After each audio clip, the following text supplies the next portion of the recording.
Hi, everybody. Welcome back to the Everyday Night. I'm Joe. And I'm Jeff. And Jeff. Yes, sir.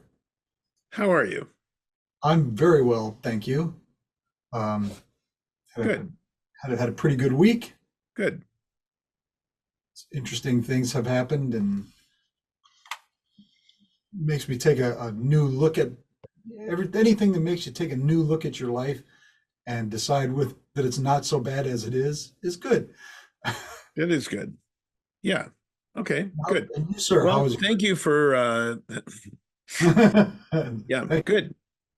Things are good. Very busy, very productive in my dotage. So, um, and what are you drinking this evening? Oh, I put together a sort of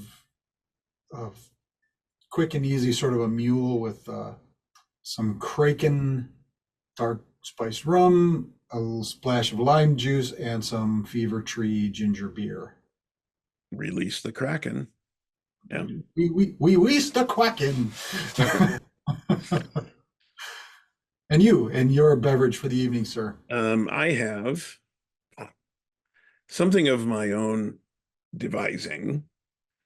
I call it a bourbon raspberry sour.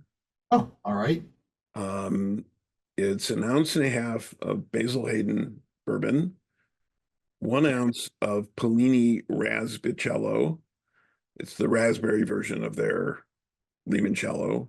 It's Okay. not the only raspberry liqueur that there is, but it worked well with All this right. particular bourbon. And then a half ounce of lemon juice. I forbore the egg white to just go simple with this. Ah, Finished with shaken with ice, strained into so you can see I have a Nick and Nora. does And the egg white qualify as a flip? um it it may, I think, although a flip, that's an interesting question. When I'm making something like when I'm making a whiskey sour, traditional whiskey sour, Right. in fact, that's one of my when I go someplace, that's one of my tests for the bar. Ah, I'll order a whiskey sour. If the waiter or the bartender says with or without egg white, I that's a good indication. I usually order it with, and then that's a float of some bitters on top is good. This I forbore that, but so I don't know if that's a flip. I thought a flip was a entire egg, but I'm going to have to check my definitions. But finished with a little twist of expressing some lemon on it, and it's I like it. Very refreshing for summer. yeah. So I don't mind a whiskey sour myself once in a while, but it's you know, got to be the right sort of occasion for it. yeah. Well, Well, very good then. To your health, sir. and to yours. Hmm. Um, All right. so today we Yes. are talking about an article we came across, reposting of an article we came across, originally published in Harper's Magazine in March 1933. Right. The author named Robert Littell, who is not to be confused with the more recent author named Robert Littell, and I don't know if they're related, and I really have no information about this Robert Littell, who was published quite a number of times in Harper's Magazine. Hmm. But I'm he wrote, not familiar with the modern Robert Littell, oh, so it's a novelist, I think.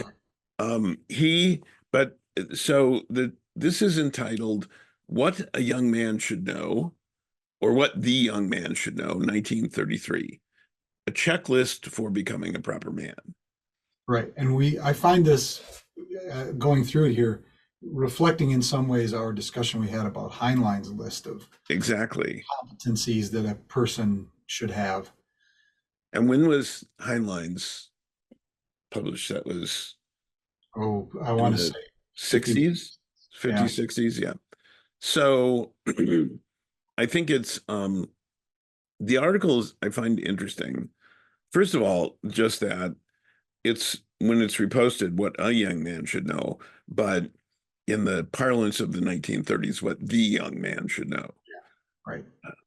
But one of the things I found reading the article was the this sort of universal lament of, well, you know, if we don't take this younger generation in hand, you know, the Yes. our society has broken down. I mean, his lament through the entire thing is our society has nearly broken down to an irreparable state, and only this next generation, if they are raised correctly, will be able to save it. From 1933, That three sounds, generations ago. yeah, it sounds, well, nearly 100 years ago. It sounds Yeah, very familiar, yeah. very familiar. I I think, wonder if we couldn't, if we were diligent, which I don't expect us to be particularly, but if we went back in every generation, there is some article like this talking about how the skills that have been lost by the, you know, upcoming generation. And and how pampered and how, yeah, yeah, it's, there are many, many examples of that going back. There is one example that's a manufactured quotation from Aristotle uh, about this, that he didn't say the way it is often quoted. oh, Um, I I'm I'm pretty easygoing. I'm not very picky about things, as you probably noticed. But when no. it comes to the accuracy of quotations, I'm a bit of a stickler. Um, because I don't want anyone putting words in my mouth, so I'm not going to do it. Well, sure, Someone else. So, it's a matter of respect, right? yeah, exactly. So yeah, I think that this the overriding theme, I think, is a couple of self-sufficiency Hmm. and wow, that's interesting. Thanks, You whoever do that that and a thumb pops up. Self-sufficiency and also becoming a productive citizen. Yes, in the I think in the terms of being a useful member of a community, not Yeah. so much being, you know, you need to be a productive, you need to go out and hold a job and, you know, make Yes. the economy run and all that, which in 1933, this is after the crash, during Yeah. Prohibition. Yeah. So, well, I don't know, it might be just after Prohibition. I don't know. Well, 33, wasn't it December 33 that Yeah. prohibition ended? Well, was it? I don't know. But in any case, this might, because well, he talks about being able to drink in here. Yes. So, December 3rd, 1933. So all right, that's, interesting. yeah. So A this little is subversive. published before the end of prohibition. Yeah. So, So, um, so there's physical skills, there's mental, intellectual skills, yep. and there's social skills. And he doesn't, we're working here from an enumerated list that someone compiled. Originally written as an essay. Right. And his explanations for each of these points I found really interesting and still they're still valid. He starts out his And he's essay. witty. If Yes, we should post a link to the actual article. yes. I And think we will. but his explanations are, I find, quite witty, even from a modern perspective. And he starts out observing a young boy climbing a tree Yes. and talks about, well, tree climbing is not taught in, it's so how do and these from there goes into thinking about skills and that sort of thing. And so in this, the way he's organized them, he didn't necessarily group physical skills, survival skills, intellectual skills, because I would if I were his editor, I would do some editing, some structural editing in his Mhm. work. But there's some really good points. So Yeah, it's kind of a stream of consciousness yes. kind of a read, but so Um, we can go through it sort of quickly and pick out key points. yes. He should know how to swim a mile, dive creditably, not feel panicky underwater. Yeah, Now, sure. the first thing that needs to be said is he's certainly talking about physically those who are physically able. Right. Yeah. He's he's also talking about the young man, but Right. this could be about anyone. Oh, yeah, right. I think that, I mean, he is a man of his time talking to Yes, young men of his time, but I think yes, these are all pretty general skills. yes, Nowadays, we would kind of hope that any person would, could accumulate. yes. And I think that there are some skills for the modern person in our age that, of course, are not on there that we should perhaps consider. Sure. So he also adds to that he should be able to revive those less skillful than himself at swimming by reviving them by rolling them on a barrel and pumping their helpless arms.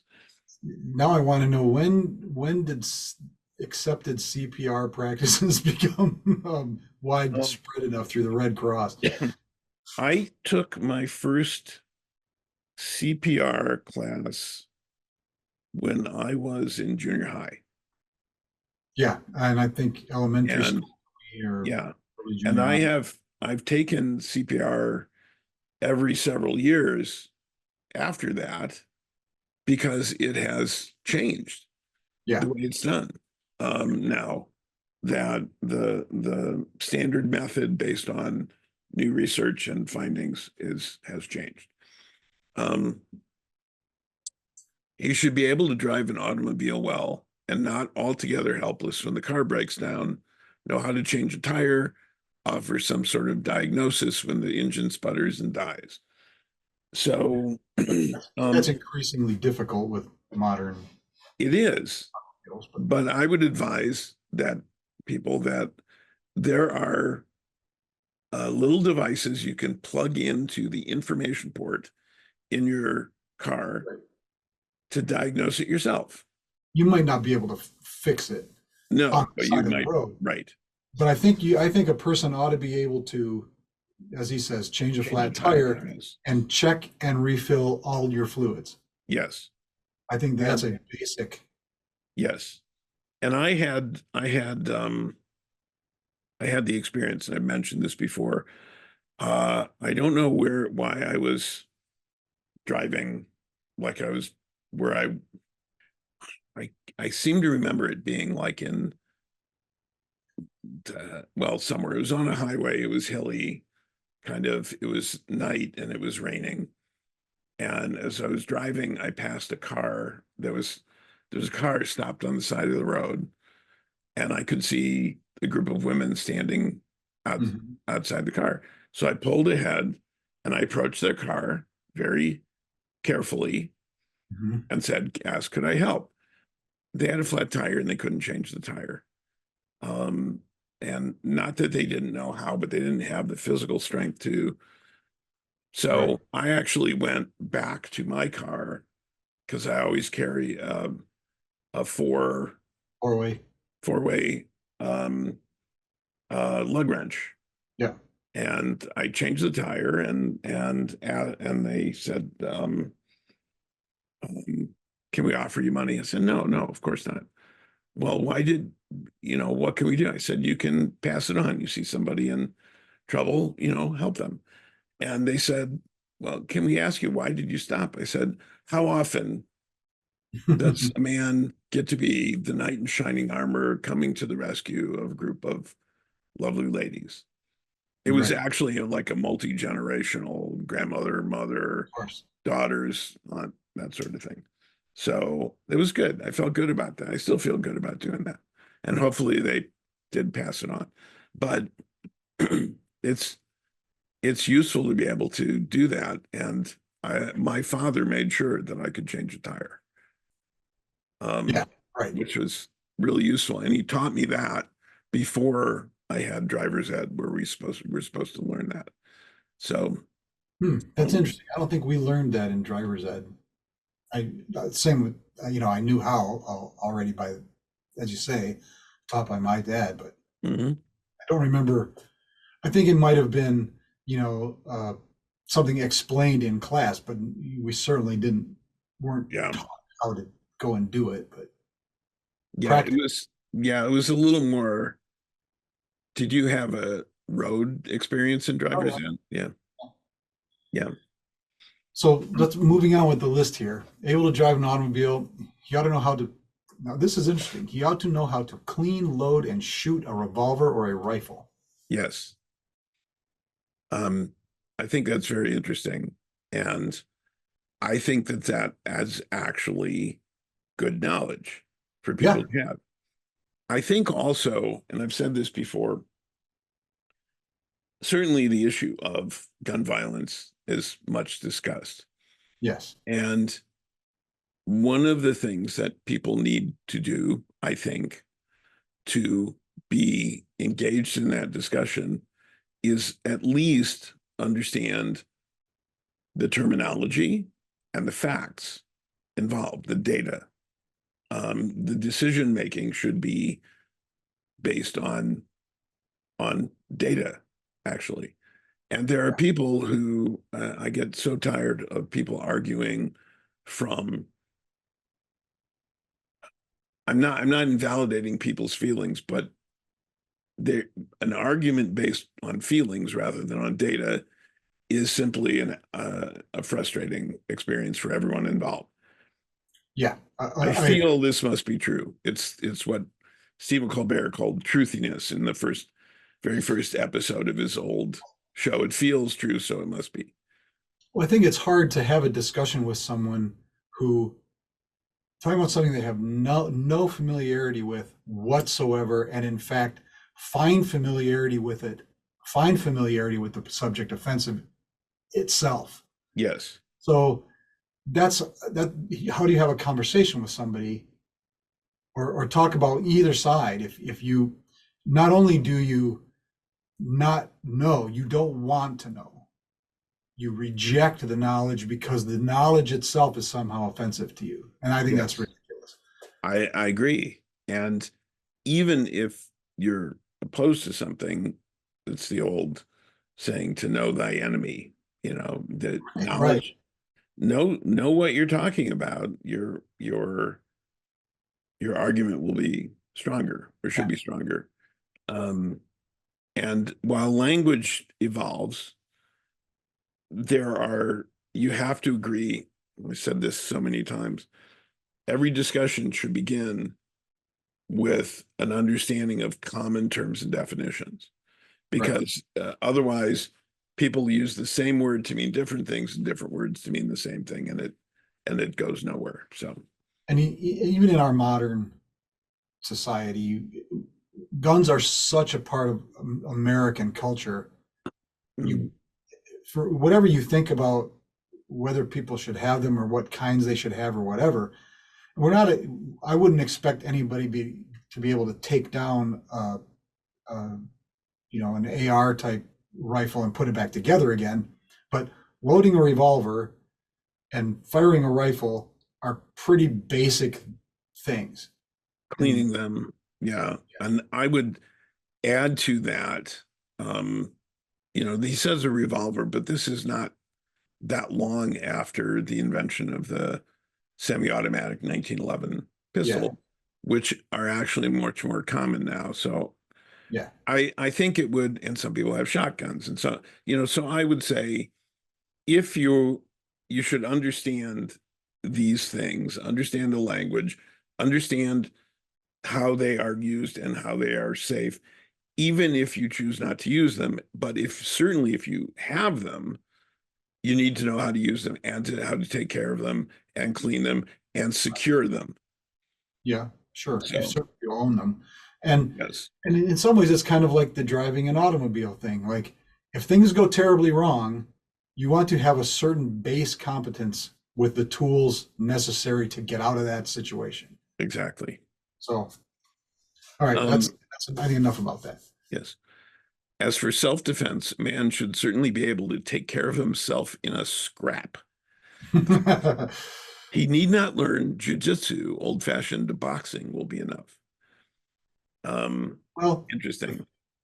I think it's for a man in particular, and not and we can talk about an ideal society where violence is never the answer and is never resorted to, but you ought to be able to throw a punch and you ought to know what it feels like to take a punch, Yes, I think. I think so. Again, assuming a level of able-bodiedness. Of Um, course. um, I do find it interesting that in 1933 he's referring to jujitsu. Now he's not referring to Brazilian jiu-jitsu, which is Right. more common now, but traditional Japanese jiu-jitsu, which includes throws and joint locks and other things like that. Wrestling, yeah. Yeah. And it's not, and he doesn't say judo, which is a 50s thing. Well, no, It's a sport. it's actually earlier than that. Well, Professor no, Judo I mean, from a familiarity from familiarity, you're right. But yeah,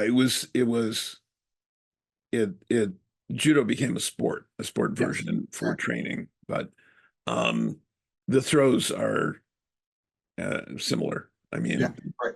so but again, it's interesting, a scrap, which would be he's not talking about necessarily self-defense. He's talking about, well, it's interesting. What is he talking about? Is he talking about you need to defend your honor, someone else's honor? It's an agreed upon fight. It's a, you know, Yeah, the I don't know that in 1933 what the definition of a scrap was yeah, I'm versus not sure. a F2 or a Donnybrook or a I think a Donnybrook is a scrap involving more people.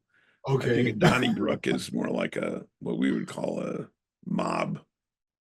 Okay.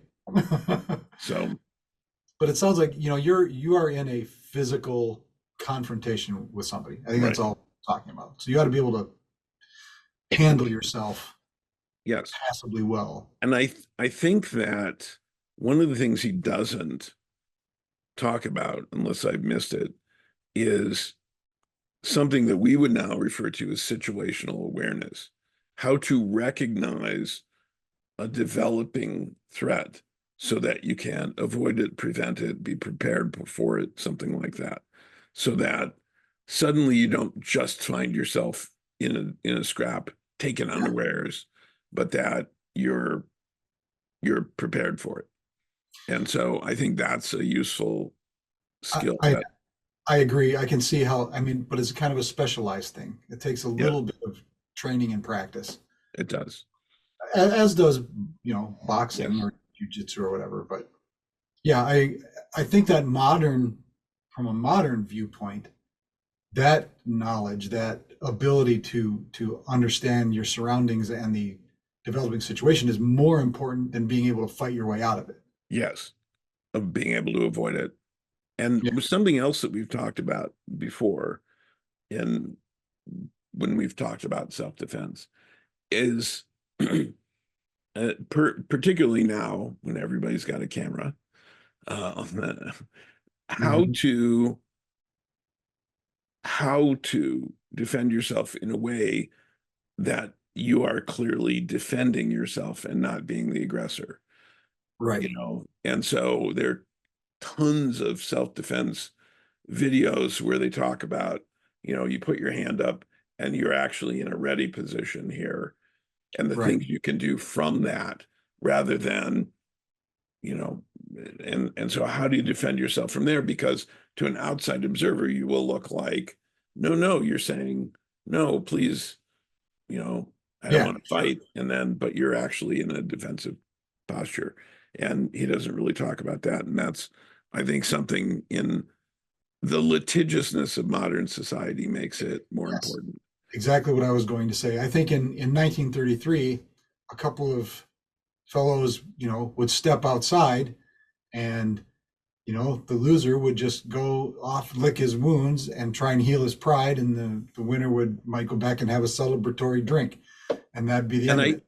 I think there is something still in law about willing um, willing participants in a fight. I don't know the legal term or don't remember it, but um, Well, when you do that, you can't make a self-defense right, right, argument. That's all. right, That's the main difference. right. You're Um, now both guilty of assault. yes. Um, I do remember once, and I think I mentioned this before. I was in a faculty meeting, and HR was there talking to us about what happens if there's an altercation between students. And they said, "Well, get out of the room and take everybody, get all the students out of the room and leave them there." And I raised my hand to be recognized, and I said, "No." They said, "What?" I said, "No, I'll get the students out of the room. I'll tell, except for a couple who I want to be witnesses, I'll tell somebody, several of them, call 911, call security, but I'm staying there as an observer along with others because in a fight, I'm not going to step in between them, but in a fight, somebody always gains an advantage. Somebody goes down, or there's somebody has an advantage. That's the time to intervene so that the person who has the advantage doesn't Take press it. the take advantage and cause more harm." Right. And I said, so that's what I'm going to do because I have a responsibility in the classroom. And all the other faculty there were looking at me and they listening and say, yeah, what he said. And HR started backpedaling, said, oh, well, we weren't saying yeah, you were. So anyway, Okay. Moving on to, he ought to know the rudiments of camping, how to build a fire, how to chop wood, how to take a cinder out of his eye, how to deal with a severed artery. Good God. that's much more. That's like that seems Yeah. like completely out of left field, you know. That's like Yeah. I think the rolling them on a barrel and pumping their arms, Yeah, that's quaint. but that's I could see why that's associated with swimming. Yeah. Now, I But think if he'd said how to apply, you should know how to apply a tourniquet. Okay. yes, That's that's fairly simple, and or that is, how to deal with bleeding. He says how to doctor himself for ordinary ailments, but how to deal with serious bleeding. yeah, Yeah, there's actually that's a significant course of instruction now that stop the bleed right. stuff in Yep. first aid courses. Um, But if it's an artery, there's not much you can do but apply a tourniquet, and that's only if it's a limb. yeah, If you've, yeah, if you've hit an artery anywhere in your torso, maybe number 7 should be how to administer last rites. well, Come from behind, like, there are some advanced first aid stuff like yeah, chest seals and um, but this is not what we're talking about. This is no, what no, every person should know. right, right. So I don't know um, how I would not know how to treat a sucking chest wound in the field besides packing it with anything that I could. yeah, yeah, and I mean, if I am going, one of the rudiments of camping, I think, is take a first aid kit with you. Yeah, right. Be prepared, as the Boy Scouts would say. Because he then goes on to say, be able to take care of other people in emergencies, apply Yes. first aid, set a broken bone, revive a drunk or a victim of gas.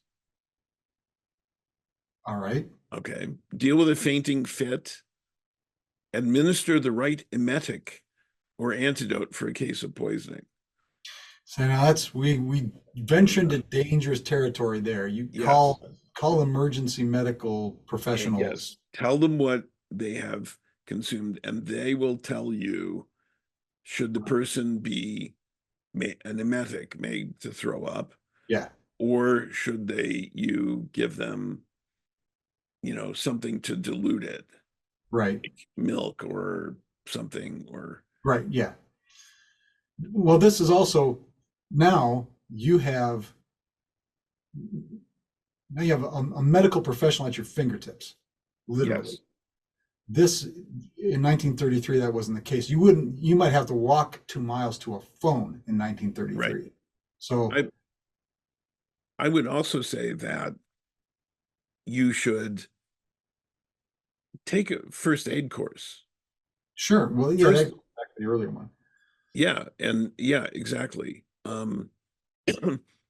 So that I think that victim of gas, he probably means like natural gas for Carbon like monoxide carbon poisoning. monoxide, that sort of thing. Um, revive a drunk. Well, for reviving a drunk, if somebody is too seriously drunk, you go to the emergency room Right. there. Yeah. Even if you revive them from carbon monoxide, you go to the emergency room, you call 911. Deal with a fainting fit is not just somebody fainting, but I think he's talking about more like an epileptic fit, Perhaps. maybe unclear. It Um, sounds more like an acute medical yes, condition, not just someone fainting of yes. vapors or whatever. There are there. Um, I think the one of the best things about for a first aid course, it tells you what you don't know and are not going to know. Right. It He might be also, talking about passing out, not right, right. fainting. And it also, a first aid course now, most of them will tell you how to use an automated automated external defibrillator, Right. AED. Um, and they are all over the place. Right. Lots of commercial buildings, schools, and at least in my university, I knew where they were. And Hmm. I know that if you open the case and pull out the AD, it automatically sends an alert to security and it Oh, tells them where you are. So really useful to know yeah. how to do. Um, Setting a broken bone is another thing. I would not want, just some well-meaning stranger to come up and try and set a broken bone for me. no, I'd Yes. immobilize it, and then get it taken care of. Right. Um, he should be able to feed himself to cook, not only because someday he may need to, but because cooking is one of the fine arts and a source of infinite pleasure. I agree with that. And you may. And I don't enjoy cooking particularly. I can cook, I can grill, I can cook, I can, boil pasta, I can do all the necessary things to keep myself alive, but cooking and the science and the act of cooking is not something I derive any particular Yeah. enjoyment from. And And that's I do, and I enjoy when we cook together. So um, sure. I enjoy doing that. It's an interesting list, and his justification for it. He should be able to scramble eggs, brew coffee, broil a steak, dress a salad, carve a chicken, and produce on occasion one first-class dish such as onion soup. Yeah, that's a weird pick for a first class dish, I Yeah, guess. yeah. Must be a real The, connoisseur of onions. the more he can do in these days of the delicatessen store and the kitchenette, the better. It is not effeminate, it is not beyond him, and the best chefs are all men. In 1933. 1933. Yeah. Yes. And that's, he makes an okay case, and that's not untrue still today. I mean, in the in the world of microwaves and Right. carry out, you know, being able to cook something is a good skill to have. I mean, Well, it's also if it's, and I think this is a useful concept.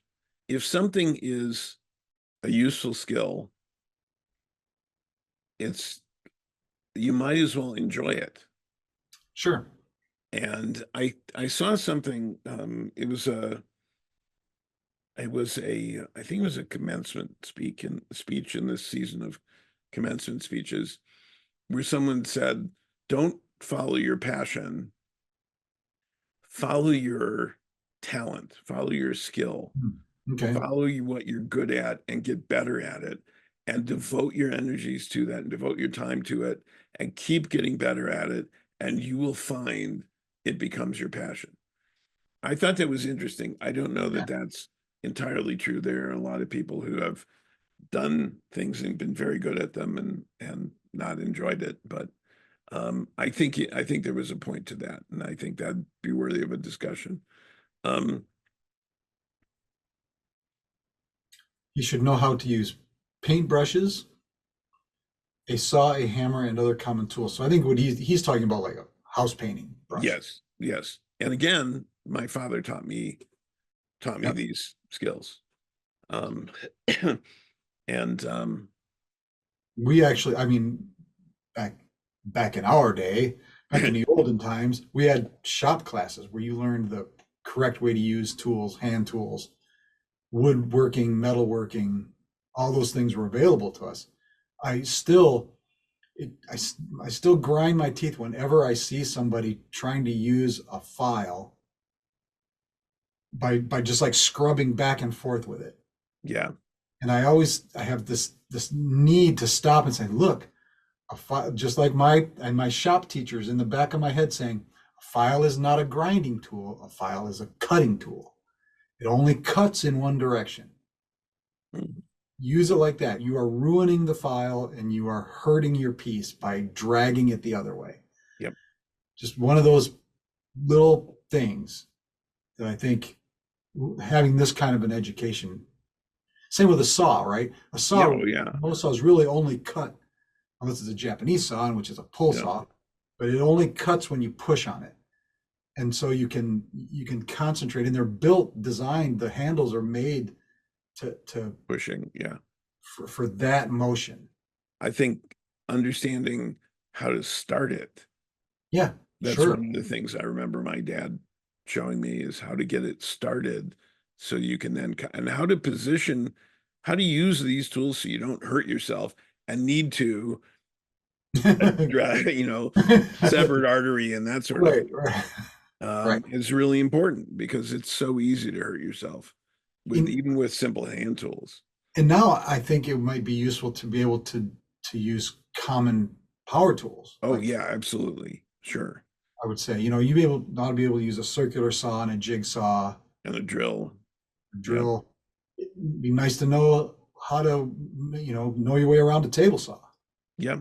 Yeah. or a radial arm saw, something like that. As whether you ever have any opportunity to use it, you know. Well, my next power tool to learn to use is a router and a router table because I want to make some picture frames Sure. Yeah. and I should be able to do it with that. So, um, you should also have a beautiful and distinguished handwriting, but the bulk of his writing, particularly if he's a professional man who has much of it to do, should be done on a typewriter capable of turning out 3,000 words per hour. 3,000 words an hour.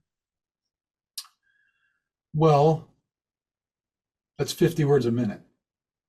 Well, typing, but that's if you're transcribing, if you're simply, first of all, typing 50 words a minute is, Basic. you got to, yeah, but you got to be in practice for that. But Yeah. it's also, that's not writing.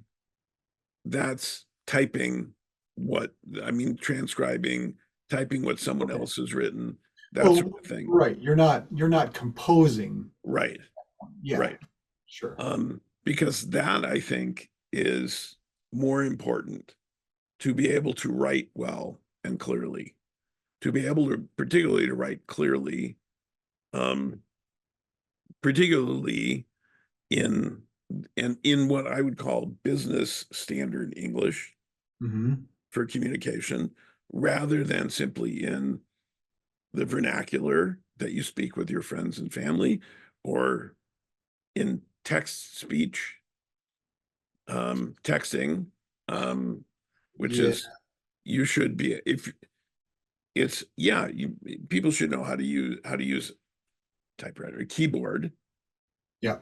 So I'd say being able to use a keyboard, a mouse, a computer, are and a common programs like uh, Microsoft Word, because it's common how to compose a business email Yeah. and send it, Sure. how to compose and format a resume, things like that. So if he is a, as they say, a professional person. Um, but my father insisted I learn how to type, because my father, who was drafted 6 months before Pearl Harbor and was in for the duration, could type. And he and his brother, my Uncle George, were both company clerks. My grandfather also, his ability to type kept him out of combat Yeah. after being drafted. Well, my father was a company clerk in frontline hospitals Okay. in My, the Asia theater. my grandfather never boarded a plane or a ship. He Oh, started out as a company clerk. He was made promoted to corporal and made a company clerk after he finished boot camp. well, When his unit was set to ship out, the company commander of the base he was at had him transferred to his command to stay company clerk on base yeah. because he was so good. He was so Well, competent. So he came close. This is an old family story and family joke of him. You know, he had ordered, his company had orders to go to Germany, and um, Germany surrendered. You know, yeah, before they ever got on trucks and or anything. yeah, yeah. He said he was on a truck to go to the airport for the Pacific Theater when Japan surrendered. And the old, you know, the family joke of his was like, well, they heard I was coming. Now, interestingly, my wife's father insisted that she not learn to type, so that she would not be relegated to be a secretary and could pursue her professional aspirations. That's a Um, interesting take. yeah, but times have changed. Yeah. Now, I do remember when I remember executives who didn't type their own Mm. letters, their own correspondence. So, And to be full disclosures, typing is the only class I have ever dropped oh, because my grades were so bad, killing my average. yeah, And I had to have scholarships if I was going to go to school anywhere. yeah. So, I took it. I took it this summer before my freshman year of high school, oh, okay. and met classmates there who became long-term friends. Well, And yeah, I took it as a junior in high school, and as the class went on, my production, what they called production, was your ability to space things, and you know right. your margins were even, and your returns were all correct, and you could center things, and all that stuff was perfect. I was nailing it, A's, A's, A's. But my speed never increased. Oh, So, and as you progress through the class, your speed became more a part of your grade. So in the early part of the class, I had an A, but I could see my A slipping down to a C minus And I'm like, okay, I need to bail out of here before this happens. Yeah, I missed the one day where they taught us how to type reach for the numbers Oh, because there weren't the side keypads right, like yeah. in modern keyboards. And I missed that day and I still have to look to find the numbers, the number keys. Um, he should play one outdoor game well and have a workable smattering of several more. An American who cannot throw and catch a ball seems pathetic and grotesque. All right. You know, and we're talking about males here at the time, At the 1933. time, yeah. But, Baseball you know, was the America's favorite pastime. except he goes on to say that baseball, he doesn't have a very high opinion of baseball later on in the article, but yeah, it was. But baseball, football, basketball, Yeah, throw a any of ball, that. Yeah, you know. And I think it is being able to throw a ball, something designed for throwing, really. yes. I mean, Well, yeah, how to throw properly is its coordination right. and And it takes a body certain amount of control. practice Yeah, and and a I certain think amount of that humility to do it and get better at it. yes, So yeah, I think I support it in that way. You yeah, don't have to yeah. become nobody.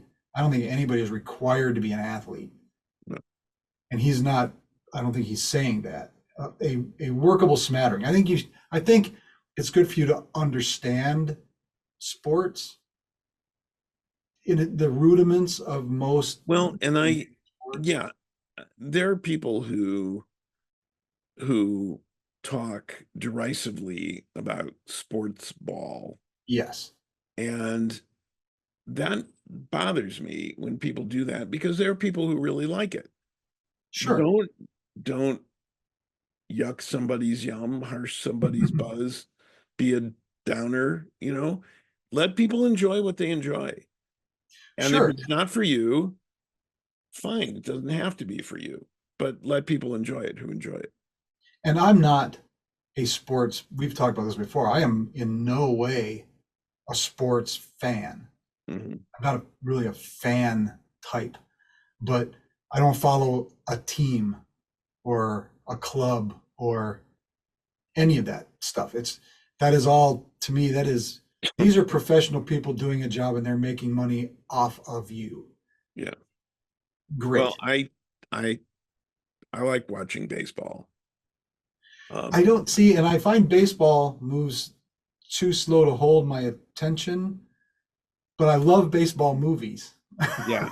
I like the pace of baseball because if you're not, something will happen if you're not paying attention, and every game is different. And I'm particularly intrigued right now because a former student of mine is now in the major leagues, and he's Oh, he's playing, and he's doing really well, and it gives that's me great that's a pleasure to whole see. yeah, and that's a whole different thing. That's a personal interest in Yeah, the and that's fine. Like I said, I don't dismiss anybody for liking sports or wanting to watch sports. I mean, I got weird hobbies, and everybody can have their weird hobby. I don't care. yeah. I like baseball.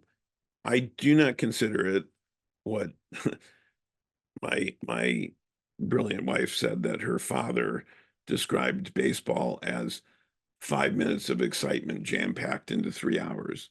Yeah, right. Um, but I remind her, yes, but you told me he used to watch golf on television. Well, So right. I was thinking of that analogy too. Is yeah. I never understood golf. Even watching golf, even playing golf was a mystery to me. I didn't understand how somebody could derive any particular pleasure from it.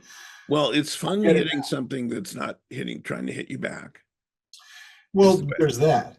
Yeah. Well, I've described this before that I never understood it, never could get my head around why someone would.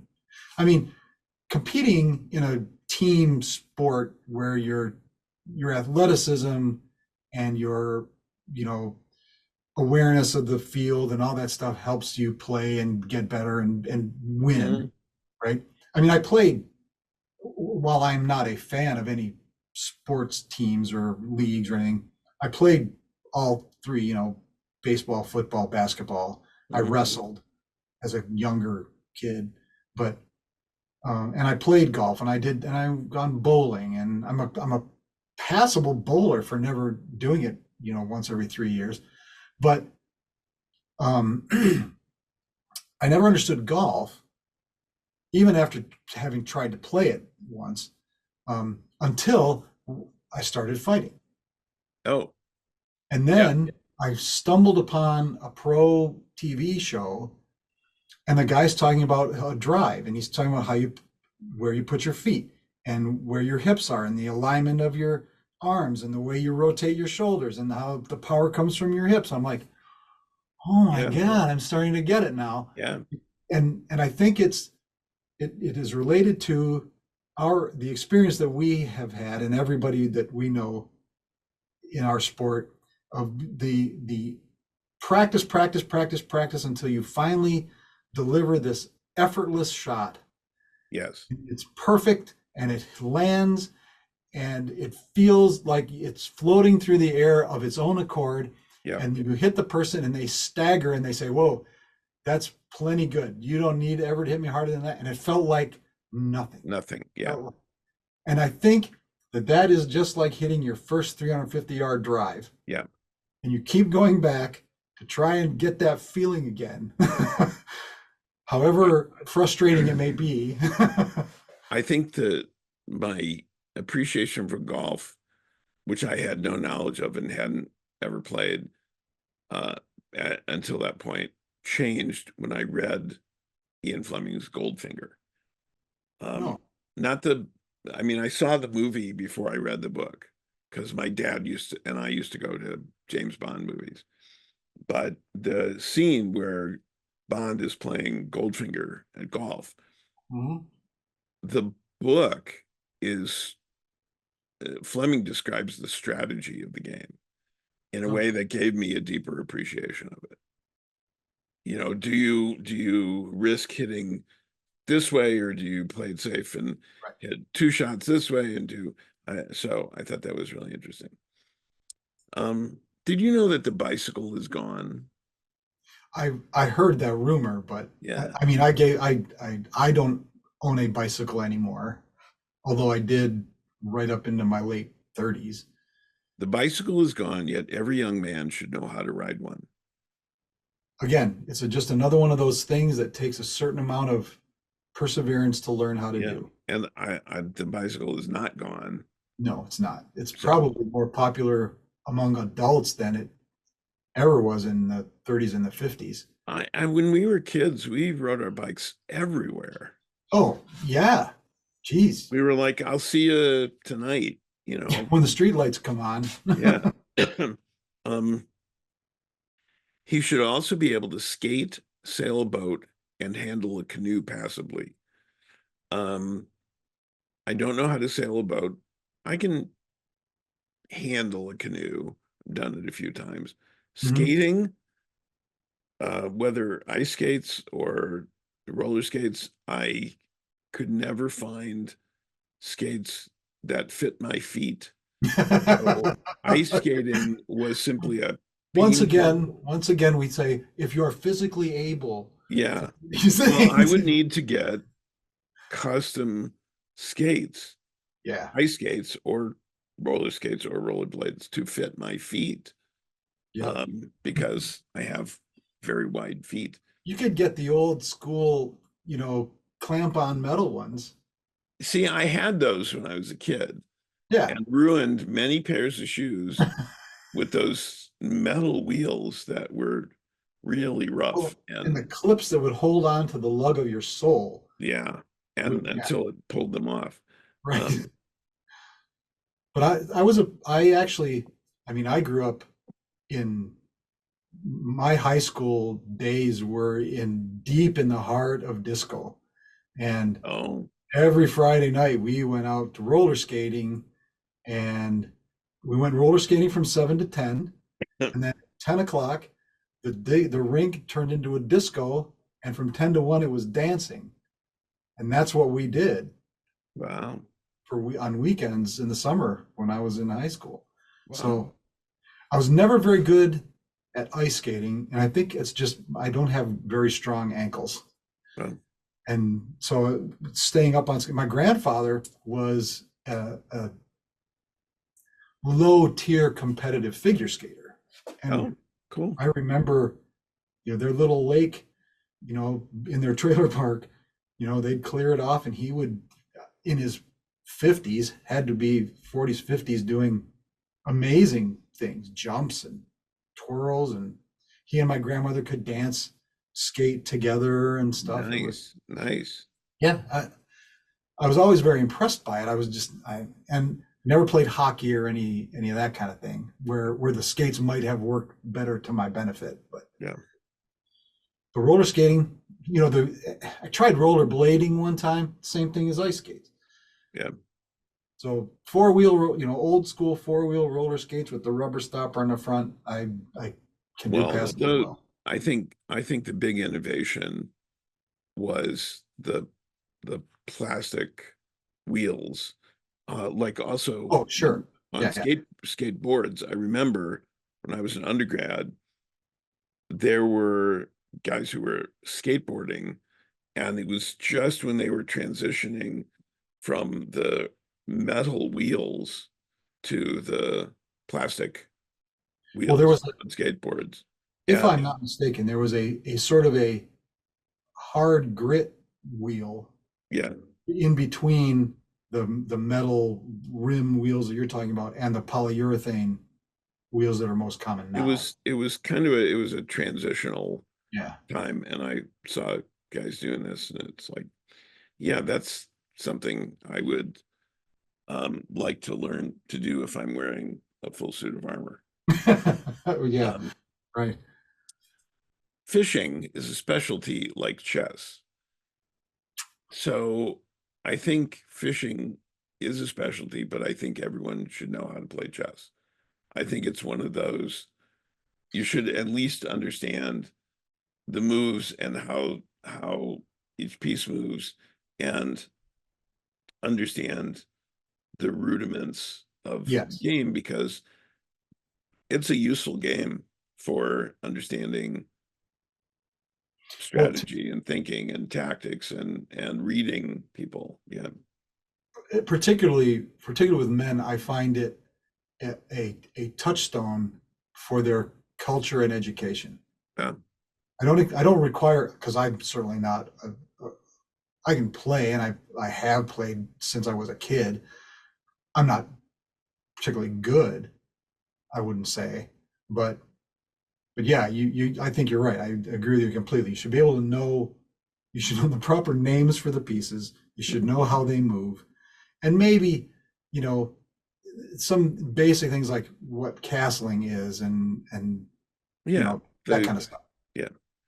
Um I But think fishing, I find even more boring than baseball or golf. it um well, I think it is um meant to be meditative, a meditative physical activity.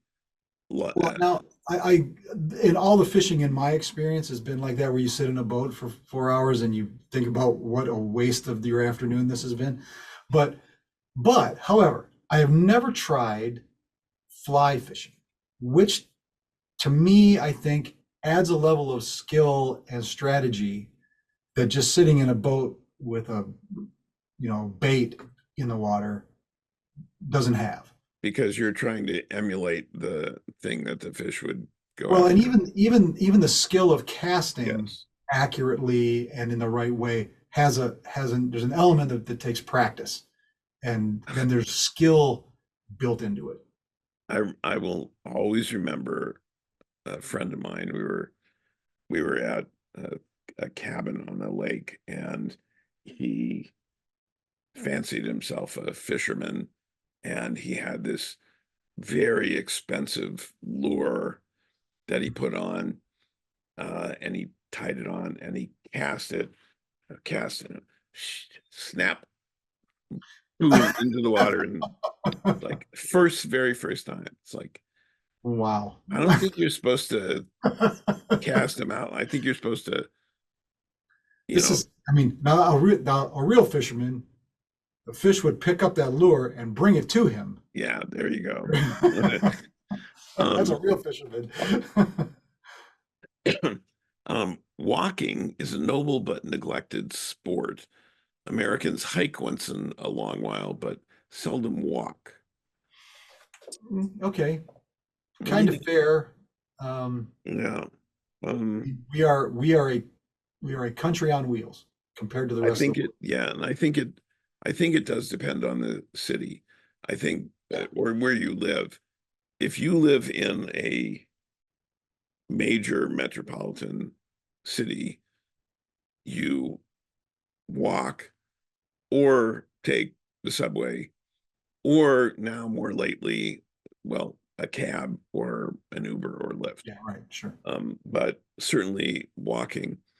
And I found it interesting, like traveling in Europe, we walked a lot Hmm.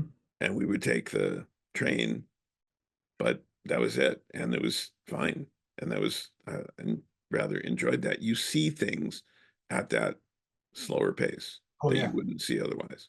but he's right. As Americans, he points that out because Yeah, I mean, our cities are built around cars, are yeah, built around they really are. automobiles, Yeah, and the infrastructure is built for them over people walking. And it's only I'd say like in the last 30, 40 years, there's been a sort of push to make urban spaces more pedestrian friendly. yes. And bicycle friendly too.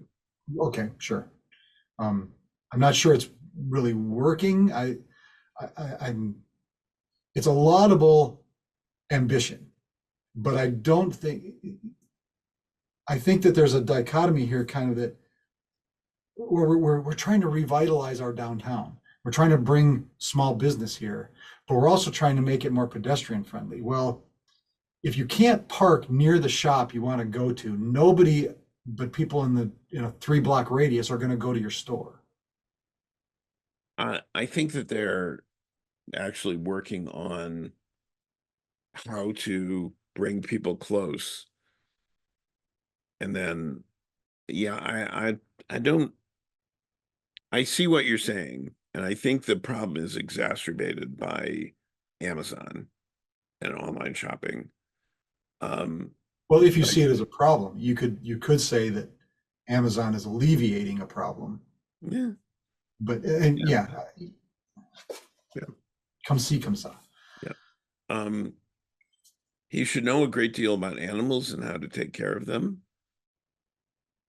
I wonder, certainly in the 1930s, I think I'd have to look up what the percentage of population living in an agrarian In um 1933. yeah, versus those living in cities are. Um Well, I think that in 1933, you are still, your local grocer is buying his food from the surrounding farmer. I think that is still the case. Um, but the kind of mass, enormous food chain stores did not exist at yeah, the time. So yeah, and urban areas were not as dense. Well, I mean, outside of gigantic, major cities like Chicago and New York and things yeah. like that. So, yeah, I think, and I don't think in 1933 really the suburb was developed yet. No, I don't think One so. would I think think it of was cities, cities, small towns, and rural areas. rural areas. Yeah. So, so yeah, I mean, and in 1933, I think if you weren't, this is this is after the Model T, right? So this is, Yeah. Oh yeah. Yeah. but if you lived out in the country, if you lived in a rural area, you probably still had a horse to plow your fields, um, and maybe for riding. So and you might have a car, right? But you probably drove it on Sunday driver, the that Yeah, little yeah. thing. I'm looking away because trying to see what percentage of the population had an automobile um, in 1933, and I'm not finding it very quickly. Yeah, Um, yeah, and I could be completely off base too, but it feels like you said, it feels this way. It's truthiness of it, I think, is very strong. yeah, yeah, yeah. Um, Okay, so and animals, even dogs, yeah, pets, if you have an animal, you should know how to take care of it. I right? think we could say it that way. And now there's like this chicken movement in our society. You know what I Chicken mean? movement. You know what I mean? People having living in the suburbs having a half dozen chickens in their backyard. Yeah. It's a whole thing. It's a whole subculture. Um, Hey, if that's of interest to them and of value to them, oh, sure. cool. I I think spent they, too much. I I spent too think much it, time on too many chickens to really enjoy that experience. But well, I think you spent a lot of time around chickens. when I was, yeah, when we moved from the suburbs of Detroit up to northern Michigan, we lived on a chicken. It was an egg factory Oh, where it was cage after cage after cage with three chickens in a cage. And I mean, these were not your free range, you know, happy chickens. They're almost pets kind of chickens. These were just organic egg laying machines, yeah. and their existence was uh, limited. Well, I think one of the reasons that people are gravitating towards having chickens themselves is they know what they're being fed, they know how they're being cared for, Yeah, and so sure. they know the quality. I've had um eggs from that kind of situation, chickens in that kind of situation, and they're good, they're better. That's great. So I can understand people wanting to do that if they have the time and the means and Right, because a right. lot of people don't. Um, you should know how to ride a horse. Probably just like we were talking about before, probably less necessary now than it was then. Right. I'd But say you should know how to drive a car. Um, I'd say know how to drive a stick shift. I think Um, it's useful to, yeah, I agree with the stick shift thing. But I think as far as horses, I don't think, I think someone should be familiar enough with horses that they are not afraid of them. yeah, yeah, Whether you're a competent rider or not, I'm not sure I would count myself a particularly competent rider compared to people I know who ride horses, yes. but I'm Again, not it's afraid a of it. yeah, and when I've done it, I've enjoyed it. Yeah, I think absolutely. again, there are so many things that uh he describes in this list so many things, and there are so many things that you and I are both really interested in. But you have to decide, and I think one of the hardest things for somebody who is curious and interested in the world is deciding where to prioritize their time. I think it would be wonderful to be able to devote enough time to ride to get really good at it. Right. And given all the other things that I have to do that are of interest to me that I'm pursuing, I just don't have the time to do that. Well, and it's another thing. I mean, owning a horse is a whole facility Yeah, that yeah, not everybody can have, yeah, right? So you end up boarding a horse somewhere, or it's not like everybody can have a horse in their backyard and then have somewhere to ride it. yeah. So, you know, like I said, I think some familiarity with horses enough that you know how to, mount and dismount and neck rein, just really super basic stuff is good. I wouldn't say I would say that's like your level two competence Okay. is Well, that it's level interesting B. because the next point he makes is also about horses. He should learn how to stay in the saddle with pleasure to himself and the minimum of annoyance to his mount. Yeah, and I put those all together in one Yeah, I thing. agree. He should learn how to dance. Agreed. It's good for coordination and social Sure. participation. Should know how to play at least one card game. Okay. Okay, sure. Should have knowledge of how to tip naturally, justly, without fear and without reproach. Boy, that's a tough one. Yeah, I agree with him, but I'm not even sure in our modern society it is complex. yeah. I, I, I appreciate the movement to pay people, particularly like in food service, the Yes. wage they deserve so they don't have to rely on tips. Yes. I think I that's agree. a much better approach. And in that we could, I mean, they do it in Europe.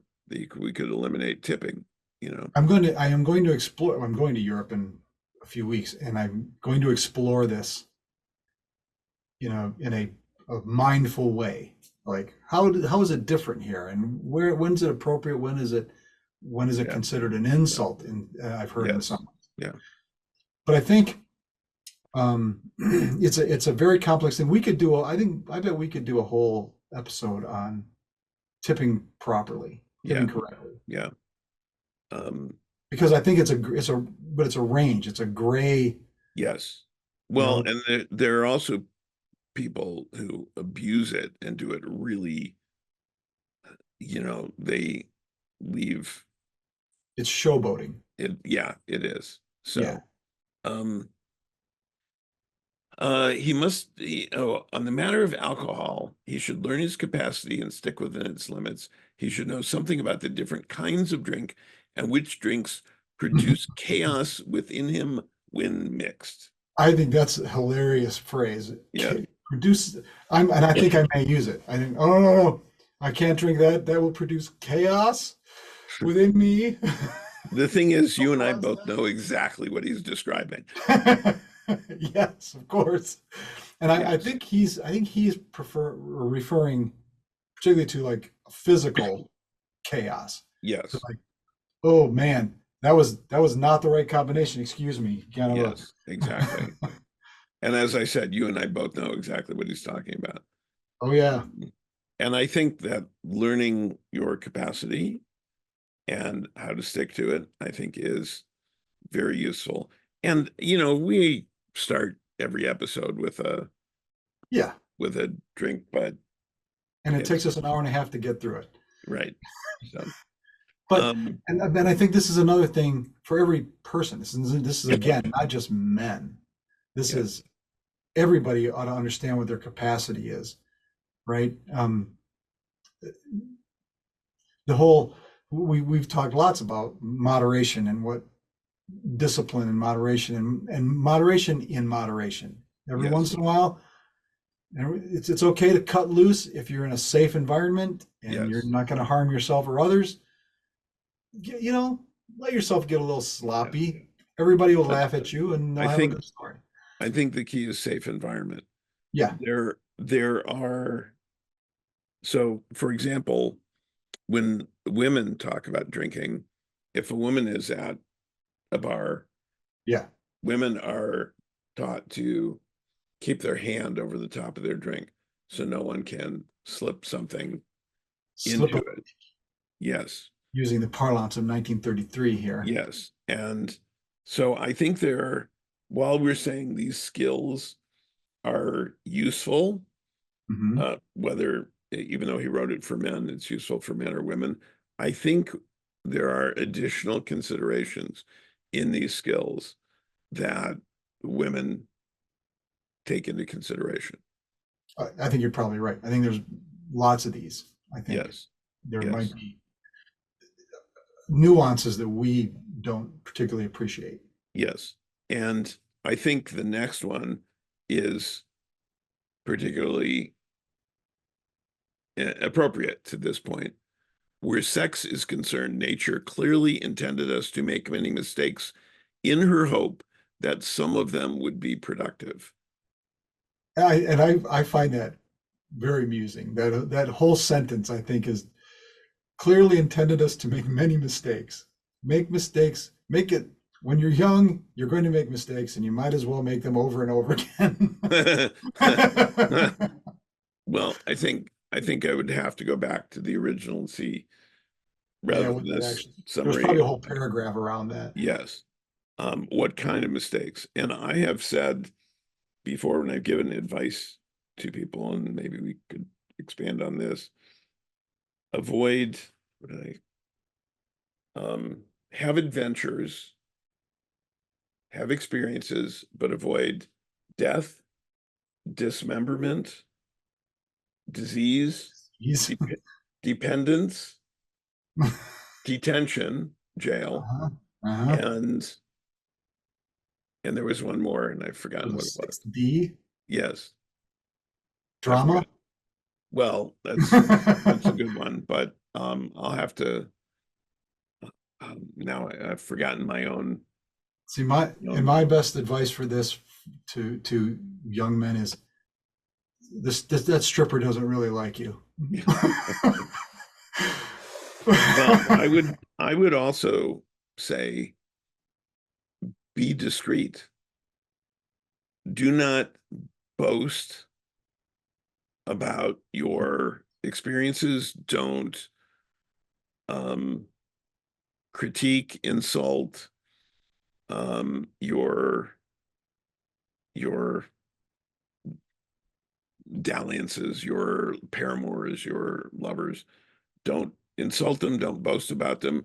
Their secrets are not your secrets to share. Correct. And so be discreet.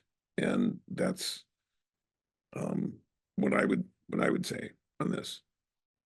And um, observe what he would not have called it this, but what we would call safer sex practices. Right. Um, Yeah. Now we are sometime into this, and we All right. are about Halfway. halfway. So I wonder if we should stop and do a Just part do a two, or part should two. we?